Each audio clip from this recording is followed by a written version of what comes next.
next we're going to move on to what is, in my opinion, the most important part of this build is our engine. So this is a completely stock Honda Ruckus GET or GET engine. It is 50 cc's, of course. It is also water cooled and carbureted. As you can see, I've already installed a new tire onto our rear wheel. This is a Michelin Bopper, same type of tires we have on the front, except for this is a 130/90/10. Up front we have a 120/90/10. I've heard of people actually putting on a 140/90/10 tire onto the wheel. It looks like it would probably fit. It's just going to be slightly wider, and then the profile is going to be slightly taller as well. First thing we're going to do is change our oil.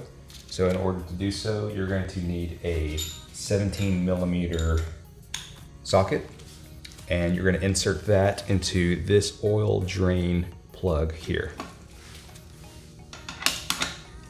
All right, while our oil finishes draining, we're also going to check our filter screen.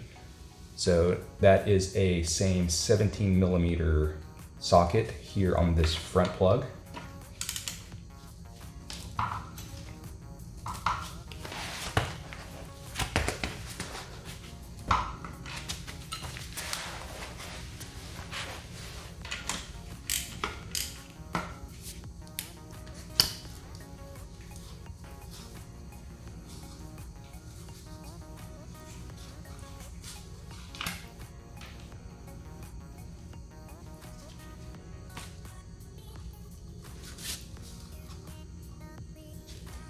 All right, once you remove your plug, you're gonna see you have a spring and a mesh filter. You just want to clean this out real good, make sure there's no debris. This actually looks good. There is hardly anything that I need to clean out of it. To drain our gear oil, we're gonna remove this 12mm bolt.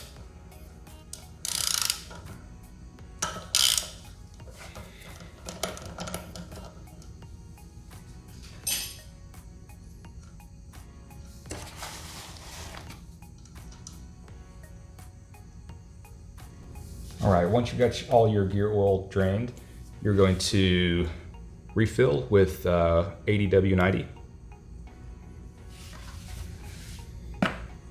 And we're gonna refill all the way until we see oil coming back out of our plug here.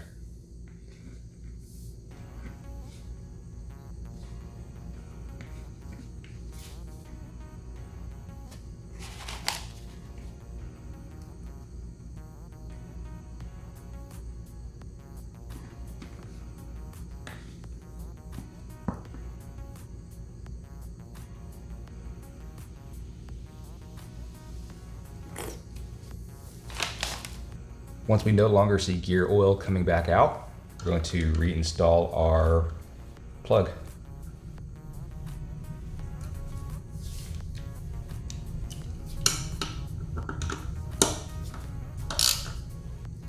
Next, we're going to take a look at our CVT.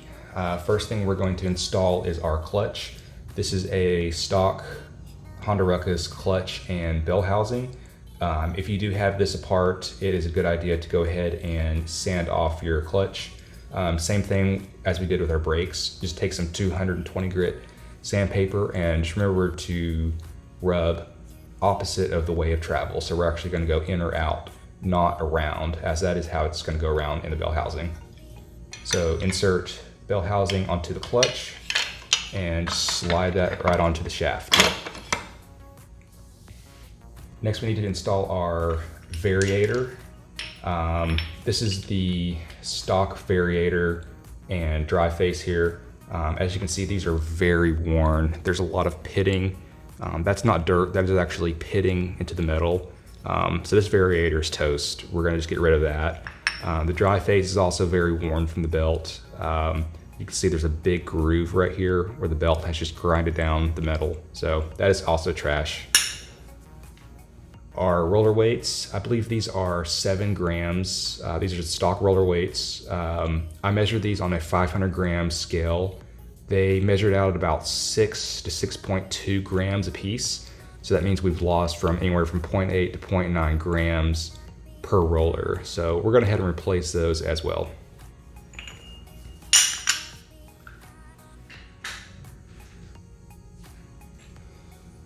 Here we've got our very nice NCY, I believe this is the gold Teflon coated variator. I've never used this before, so we're gonna just see how this works. We also have a matching NCY dry face.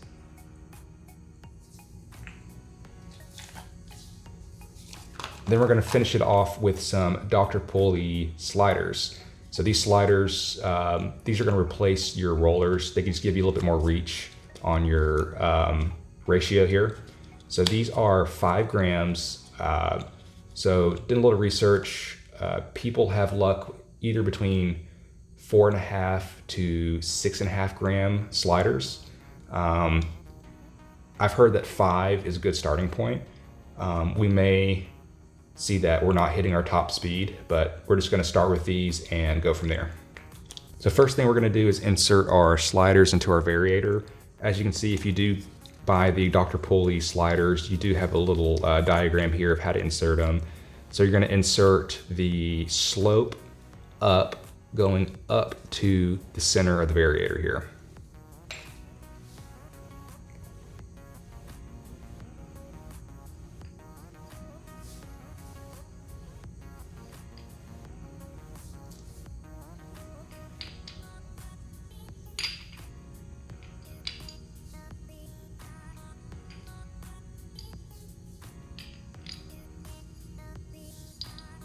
All right.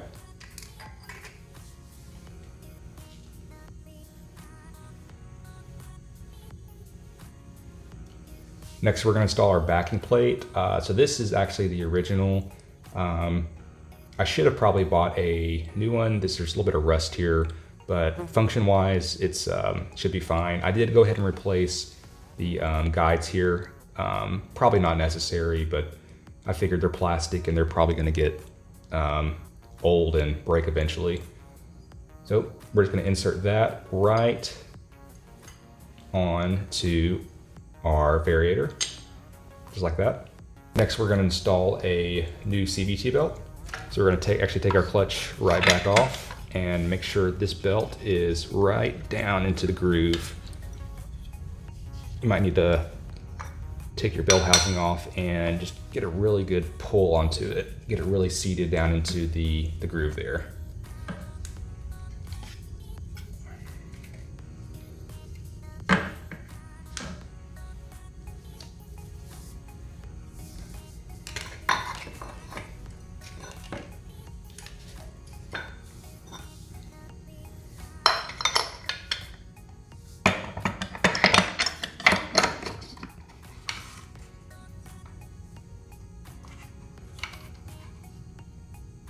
All right, then you're gonna take your belt and we're gonna slide it right over our center pin here.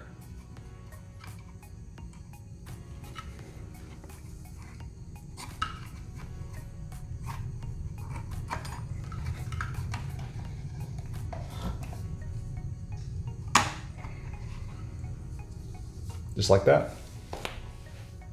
Next, we're gonna insert our NCY drive face.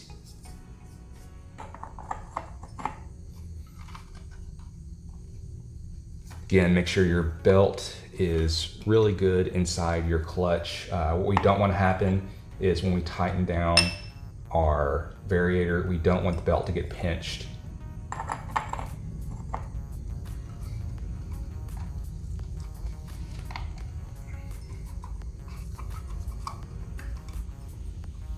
All right, next step is we're going to reinstall our radiator.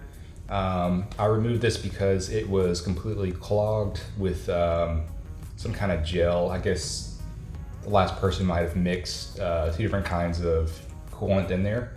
So the first step we're going to do is install this tube here. There's 2 O-rings, so you want to make sure you grease those and they seat really well between the block and our radiator. After that, we're just going to install a radiator. There is 4 10mm bolts that hold it in place. There's also a cover that's going to go on top here. We are not going to install that just yet until after we get this started, because once you have this cover on, you cannot take off your radiator cap. All right, the last step before we get to put our engine in our scooter is to install our carburetor. I've already installed new jets and a new spring. If you don't know how to do that, there are tons of other videos of how to disassemble and clean and change your jets. So to install our carburetor, we're just going to slide it right onto the intake. And make sure your screws are loose first.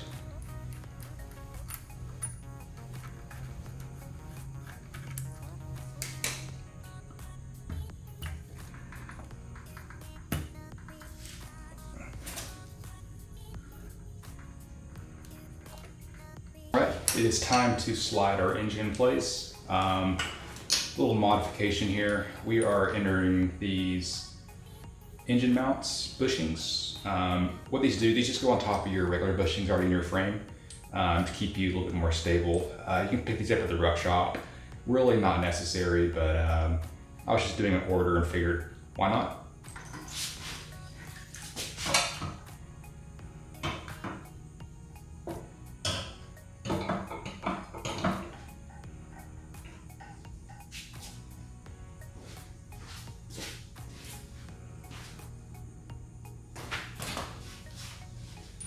All right, so if you are inserting these bushings, you're gonna have a long and short one. The short one is gonna go on the left-hand side and the long one is gonna go on the right-hand side. If you forget, you can just fill them. This one's a lot less shallower, this one's a lot deeper. And these are 5/16 hex bolts. All right, guys, we are moving right along with this build. So we've got our engine in, and we also got our rear shock mounted. This is a 14mm bolt up top, 12mm bolt on the bottom. Next, what we're gonna do is hook all the electronics up. Went ahead and hooked up the auto choke and throttle positioning sensor. We also hooked up the two main wires components for the engine. Let's see, what is next? Probably gonna install the crankcase ventilation valve, or I believe it's called a PCV. And we're also gonna install our coolant overflow tank here. We're also gonna head and install our rear brake light and turn signals as well. We got our back end finished up here. We've got all of our wires, turn signals, brake light, engine management wires, temperature sensor, auto choke, all hooked up. The only thing left to do is install our front end here, our fuel tank, and then our cover and seat.